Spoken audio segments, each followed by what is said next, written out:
So we're a little late, but we saw Interstellar, so now we're going to talk briefly about it.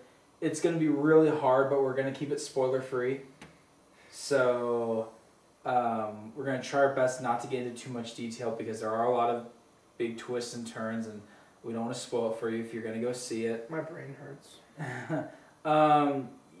Calling this, I know I can't be the first one to say it. I can't be the first one to compare it.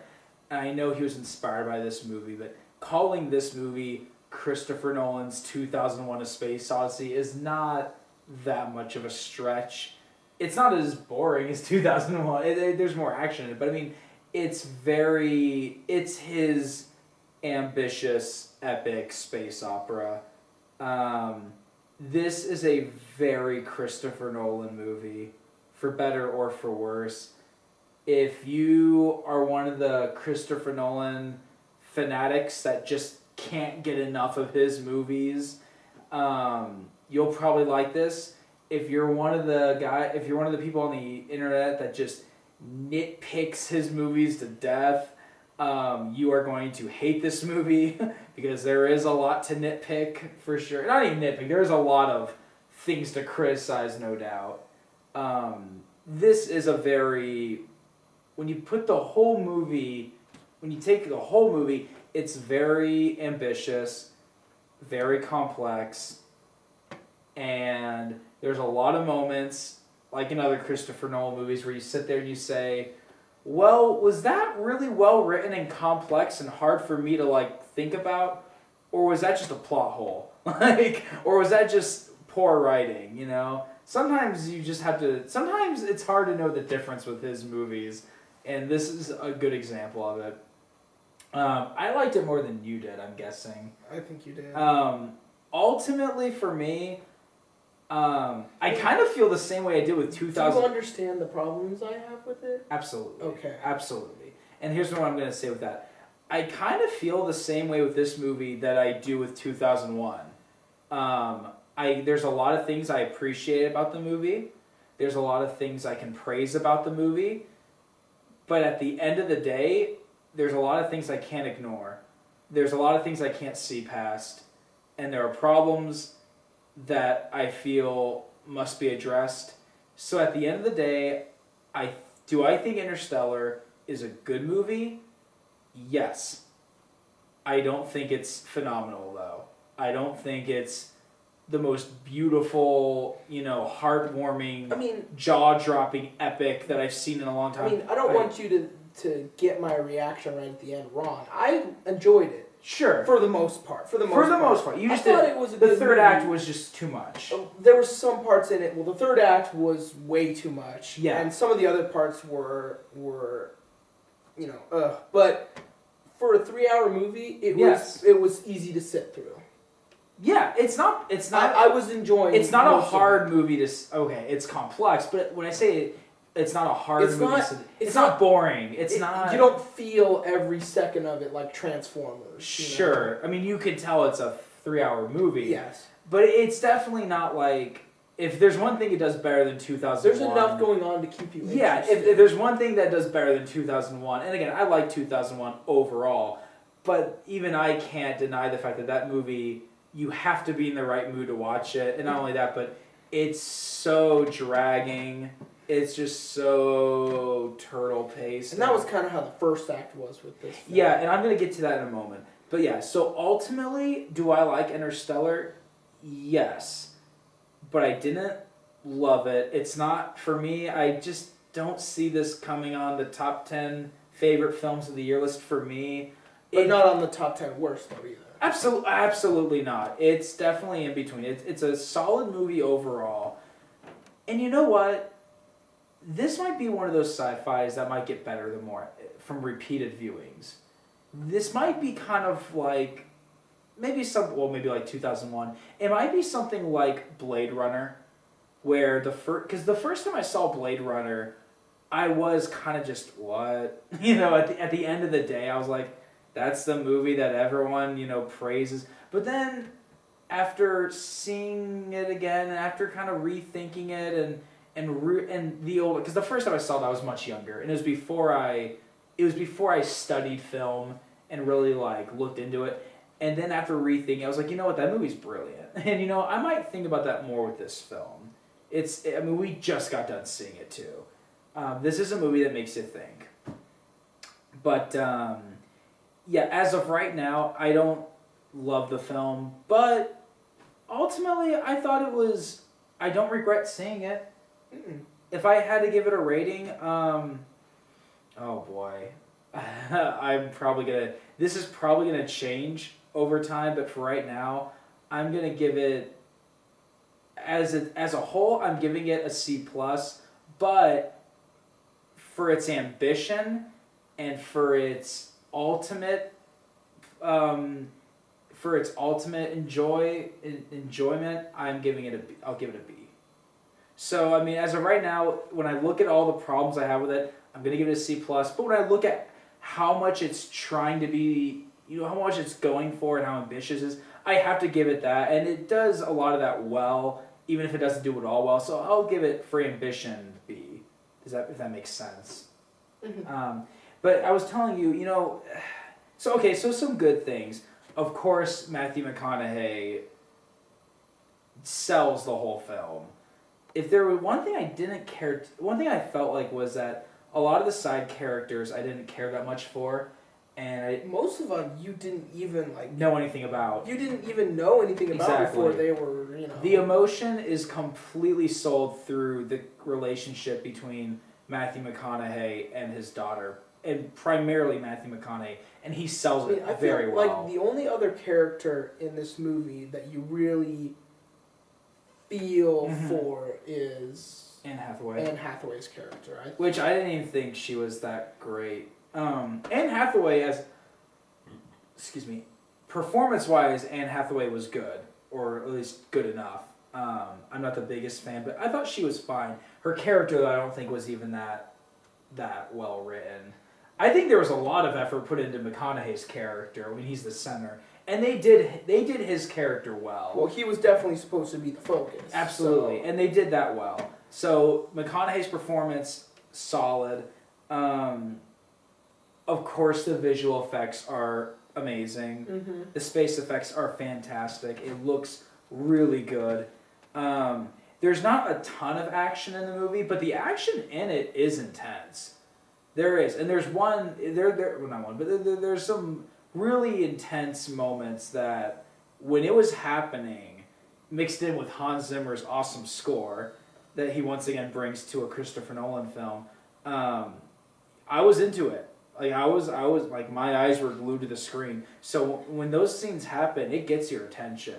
And that can sometimes be hard when a movie is really long, and if maybe you have problems with it, it can be hard to still be invested in the action scenes. Mm-hmm. And this movie still was able to do that. So there was Another that. thing about this movie, star-studded cast that I didn't know. Yeah, I did not know that Matt Damon was in this, and it was nice to see him again because it's been a while for me. Casey Affleck, I didn't know he was in the movie. He plays the grown-up son. Okay. I had no idea Casey Affleck was in this, and then it was kind of against another guy who I haven't seen in a while, Topher Grace. That was kind of nice to see him again. It was nice to see him in a good movie. I know he's in the trailers, but Michael Caine. Michael Caine, of course. I mean, he's in a lot of Christopher Nolan stuff. And then the black astronaut, I recognized him. I'm not sure. Yeah, he looked familiar. I don't know. But good cast. Yeah, good cast. What was the other thing I wanted to really say? Oh, actually, I don't want to. That'd be a spoiler, so I'm not going to give it away. So I mean, that's just a few things I credit the movie for. Here, for me, is the biggest problem, and it kind of. I don't know if anyone will agree with me on this, but this is just how I felt. I felt the first act of the film was too underwhelming. I thought it was too rushed, and there just wasn't enough emotion and tension for it. I mean, there's a good enough build-up in the first 10 minutes introducing you to this not so distant future that the movie takes place in, and how the Earth is kind of really going downhill. But the scene where Michael Caine basically explains everything that's going on to Matthew McConaughey and basically saying, we need you to go find a new planet for us, it is so rushed. It happens in one scene, and he explains everything in like 5 minutes. It happens so quickly, and I was like, it just came out of nowhere. Like, it literally just happened. And he spends almost no time debating on whether or not to go, which I guess I didn't care much about that, but still. And that's the thing. It doesn't spend much time on him preparing. And when you basically find out that to get to these other planets that we don't know, they have to go into literally another solar system. We're not going to get into the science of that, because I know we'll be here all day. But Science. We'll get into the technicality of it, because we'll be here all day. But when that scene happens, again, it just happens. Like, they're getting close to the warp, or whatever you want to call it, and Matthew McConaughey, and I think it's in the trailer, Matthew McConaughey with his charming voice of, are we all ready to say goodbye to our solar system? And then it happens. And it's done kind of in an intense way, but I was like, again, not much build up to it. So, anyways, the first act feels kind of rushed and underwhelming, and I'm like, for a movie so ambitious, clearly ambitious, they're not really selling too much of the stakes here for the beginning. But here's the big problem for me here. The second act overall is really good. The second act is the strongest part of the movie for me. It's well paced. It's intense. There's good complexity to it. There's some twists with some characters and some turns. Second act was good. So I sat there and I was like, okay, you know what? First act was a little slow, a little underwhelming, but it picked up in the second act. But here's where the big problem lies. While the first act is very underwhelming, the last act is very overwhelming. It lost. It throws, and again, we're not going to get into it, but it throws you a huge curveball, and yes, so quickly. Yes, it just kind of just happens, and we're not going to get into it, and I'm sure people would argue, well, that's kind of the point, sure, but again, it's so bizarrely different from everything else that was going on in the movie that it is still, at the end of the day, very overwhelming, for better or for worse. It's like the acid trip thing in 2001. Yeah, like I said, you could compare this movie to 2001 in so many ways. Again, for better or for worse. And the third act, as bizarre as it was kind of this way to kind of bring everything full circle, which I was okay with to some extent. I was okay with them trying to find a way to bring everything together and to kind of give you this grand climax. I was okay with that, ultimately. But again, I was giving this movie a lot of patience. I don't see most viewers having that much tolerance for something that bizarre. And you had a hard time with it. Mm-hmm. And I feel like this is going to turn a lot of people off. When that third act started, could you tell that I was kind of like... Between your constant sighing, you literally like bashing your cup of soda, and just you face palmed at one point. You just went, and I was kind of like, oh, okay. At that point, I kind of stopped caring to some extent. So I was like, whatever. This is kind of a big mind screw, but whatever. But yeah, okay. So the only reason I bring that up is if you are a casual moviegoer, that third act might really turn you off. I mean, the other people in the theater with us were kind of having the same yes, reaction as we could hear. I mean, there weren't that many people in the theater, but I could hear other people like, ugh. or like what? Like, but you know, again, like I don't want to call. Like, I hate doing this, but I don't want to call every single movie that I automatically don't understand pretentious. I hate doing that. Yeah, it's a cop-out to criticism. I don't want to say that this is pretentious. I don't think it is. But, and I don't want to admit that I'm not smart enough to understand what's going on, but it feels like I'm supposed to understand, and I don't, and it's frustrating. It annoys me. That's very. I don't think that's pretentious. I think that's just very Christopher Nolan. Mm-hmm. Like I told you, I know you haven't seen Inception yet. It was the same thing with Inception. Mm-hmm. No one understood that movie the first time they saw it. Yeah. Heck, I didn't even get The Dark Knight entirely the first time I saw it. I mean, that's just very Christopher Nolan. He loves to be complex. He loves to be. You gotta see it again, like to really get it. And I'm okay with that as long as the movie is worth seeing again. Mm-hmm. Would I watch this movie again? Sure, but not for a while. Yeah, I'm not in the mood to see it in the theaters tired. again. Yeah, I'll wait for it to come out on video and I'll Redbox it, sure. But yeah, not for a while. Again, kind of like 2001. I'll watch 2001 again, but not for a while.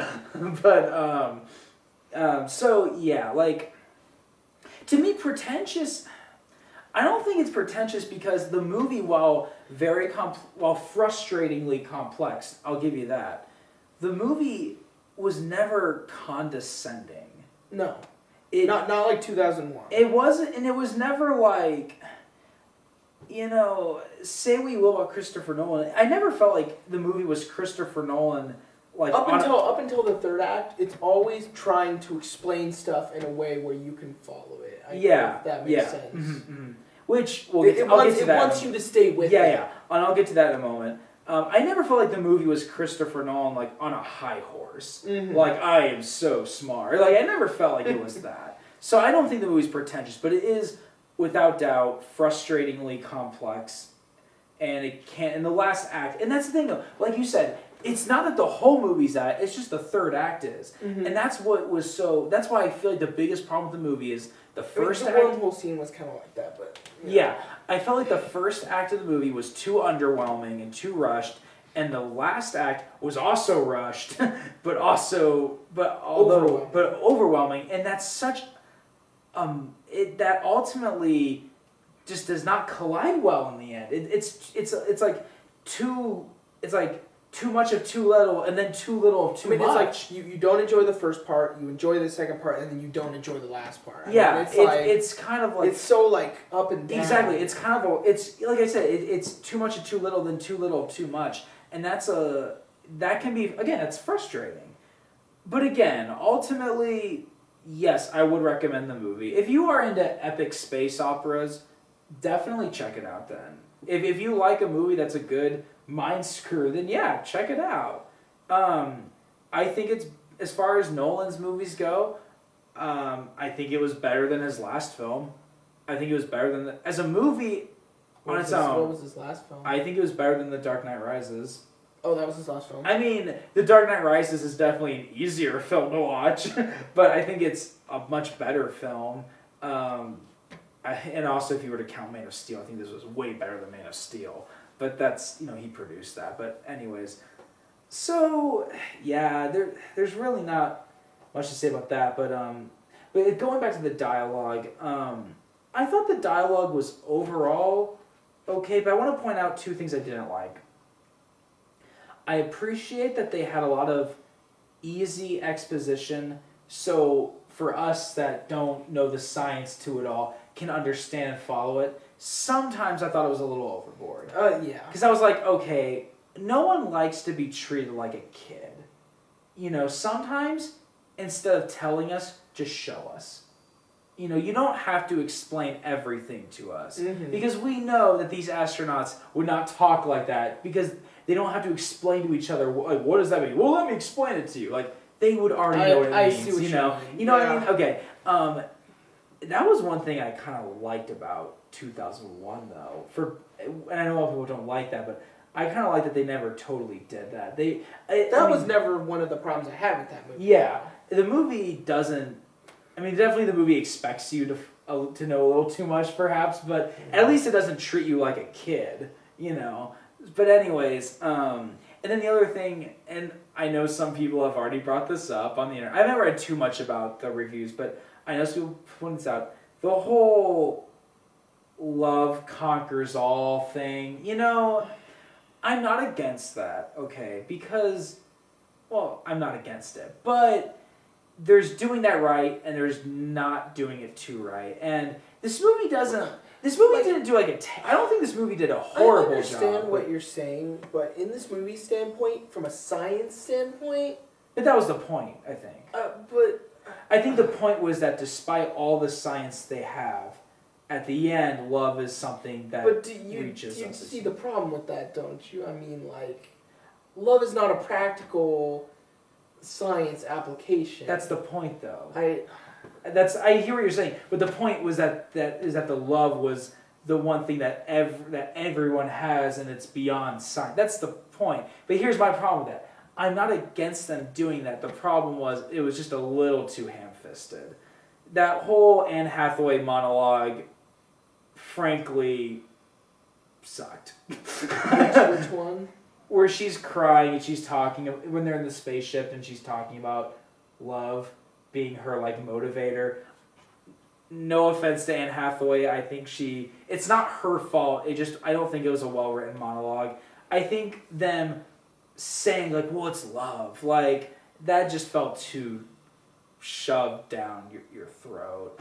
Again, it wasn't awful, but they could have been more subtle at the love message. It didn't have to be that forced. But that was my only two problems I had with the dialogue. Other than that, I mean, there's some cheesy lines. Well, yes, of course there are. Like yes. Is there anything else I want to say? Yeah, without getting into spoilers, that's really all I have to say about it. Do you have anything else you want to add? Anything you want to bring up? Not without spoiling anything. Yeah, it's kind of hard. I don't really want to do a spoiler review because, again, we would be here for so long talking about it. Yeah. Ultimately, yes, I would recommend this movie. But again, just know that you're getting into something that's a bit much, you know. But then again, it's Christopher Nolan, so you probably knew that anyways. I liked it, didn't love it. That's all I got.